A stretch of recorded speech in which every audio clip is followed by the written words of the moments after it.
किसान और खेत मजदूर का कर्ज खत्म कीजिए। मुझे लगता है केंद्र सरकार के मंत्री महोदय मीडिया में तथ्यों को सही रूप में नहीं रख रहे हैं। हम चाहेंगे माननीय प्रधानमंत्री जी आगे आएं और किसानों से वार्ता करें। इसके लिए नए सिरे से कमेटी बनाकर अब सारा मुद्दा आप ठंडे बस्ते में डालना चाहते हैं तो ये तो उचित नहीं है। C2+50% जो का फार्मूला लगाकर डॉक्टर स्वामीनाथन कमीशन की रिपोर्ट के अनुसार फसलों के दाम दीजिए।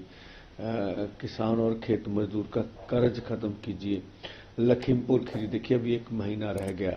हमने बोला आप अगर देश के किसान का हृदय शांत करना चाहते तो उनसे इस्तीफा ले लीजिए। उनके लिए भी सरकार तैयार नहीं है।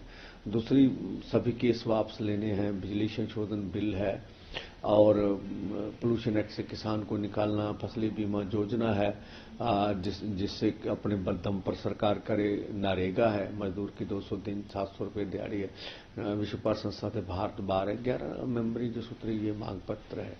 लेकिन मुझे लगता नहीं है अभी सरकार सिंसियर है। जो मीडिया में अभी बातें आ रही हैं कि सरकार बोल रही है कि ये जो MSP खरीद की गारंटी का कानून है ये बन नहीं सकता इतनी जल्दी। मैं फिर आपके माध्यम से कहना चाहूंगा कि ये 23 फसलों के ऊपर MSP अनाउंस करते हैं। CACP की रिपोर्ट के अनुसार सारी कैलकुलेशन होती है पूरे देश से।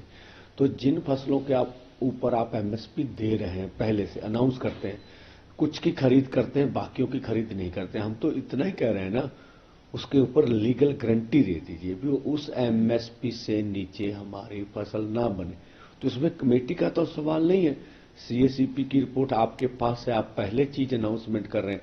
तो मुझे लगता है केंद्र सरकार के मंत्री महोदय मीडिया में तथ्यों को सही रूप में नहीं रख रहे हैं। हम चाहेंगे माननीय प्रधानमंत्री जी आगे आएं और किसानों से वार्ता करें और जो पिछले 75 सालों से ये बड़ी मांग रही है हमारी, उनको मानना चाहिए। और हमने आज भी आपके माध्यम से रखते हैं भी 2012 में जब माननीय प्रधानमंत्री जी मुख्यमंत्री थे तो वो कंज्यूमर अफेयर कमेटी के चेयरपर्सन थे। तो उन्होंने जो आज मांग हम कर रहे हैं उनकी सिफारिश की थी कि MSP खरीद की गारंटी का कानून बनना चाहिए। 2018 में मोदी सरकार के समय में जो उस समय के खेती मंत्री थे उनके बड़े अधिकारी की चिट्ठी है हमारे पास भी। हम C2+50% के अनुसार जो फसलों के दाम देंगे।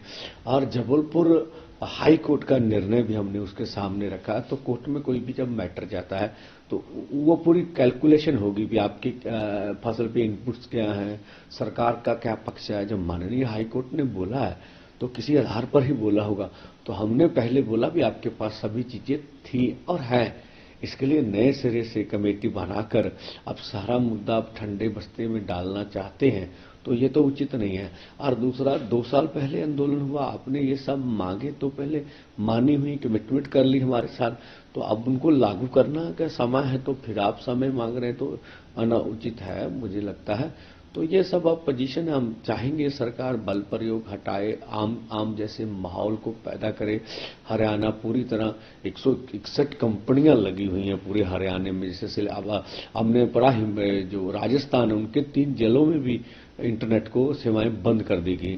तो मुझे लगता है ऐसा नहीं होना चाहिए किसी भी जमहूरियत कंट्री में।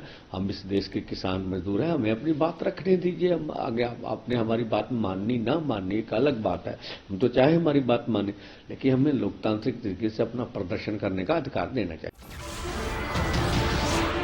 नमस्कार, मैं हूं मानक गुप्ता। अगर आपको हमारा ये वीडियो पसंद आया हो तो इसे लाइक और शेयर जरूर करें। और हाँ, हमें सब्सक्राइब और फॉलो करना ना भूलें ताकि आप देश और दुनिया की कोई खबर मिस ना करें। तो जुड़े रहिए हमारे साथ और देखते रहिए News 24।